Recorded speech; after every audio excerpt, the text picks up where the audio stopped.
நான் சொல்ல போற இந்த விஷயத்த நீங்க வாழ்க்கையில இதுவரையும் கேட்டே இருக்க மாட்டீங்க. அன்பு மட்டும் இருந்தா இந்த உலகத்தை காப்பாத்திரலுமா? அப்படி இல்லாட்டி சக்தி மட்டும் இருந்தாலுமே இந்த உலகத்துல உயிரோட வாழ முடியுமா? அப்படி இல்லாட்டி இந்த உலகத்தை பாதுகாக்கத்தான் முடியுமா? ஆனா இந்த ரெண்டும் சேரும் பொழுது என்ன நடக்கும் தெரியுமா? இந்த உலகத்துல நல்ல மனசோட உள்ளவங்க நிறைய பேர் இருக்காங்க. ஆனா அவங்க கிட்ட சக்தி கிடையாது.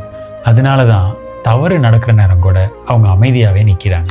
இப்ப நீங்க இதை அப்படியே மறுபக்கம் பாருங்க. சக்தி இருக்கிற நிறைய பேர்கிட்ட அன்பு கிடையாது. அதனாலதான் அவங்க இந்த உலகத்தையே பயங்கரமா மாத்திக்கிட்டு இருக்காங்க. இதுதாங்க யாருமே சொல்லாத விஷயம். அன்பால மட்டும் இந்த உலகத்தை காப்பாத்திரலாமா? சக்தியால மட்டும் இந்த உலகத்தை காப்பாத்திர முடியுமா? அன்புள்ள சக்தி இதுதாங்க உலகத்தை காப்பாற்றும். ஒரு அம்மா ஒரு குழந்தைய ஏன் காப்பாற்றுவாங்க தெரியுமா? அவங்களுக்கு அன்பு இருக்கு. அதே மாதிரி அந்த குழந்தைய காப்பாற்றணும் அப்படிங்கிற தைரியம் இருக்கு. அந்த தைரியம் தாங்க அவங்களுக்குள்ள அந்த சக்தி. அமைதியா இருக்கிறவங்கள நம்ம நல்ல மனிதர் அப்படின்னு சொல்லுவோம். ஆனா நல்ல மனிதர் அப்படின்னா பிழைக்கு எதிராக நிற்கிற சக்தியும் இருக்கணும். ஏன் தெரியுமா? அன்பு இல்லாத சக்தி எல்லாத்தையும் அழிச்சு போட்டுரும். அதே மாதிரி சக்தி இல்லாத அன்பு அழுதுகிட்டே இருக்கும். ஆனா அன்பும் சக்தியும் சேர்றப்போ ஒரு மனிதர் மட்டும் மாற மாட்டாங்க.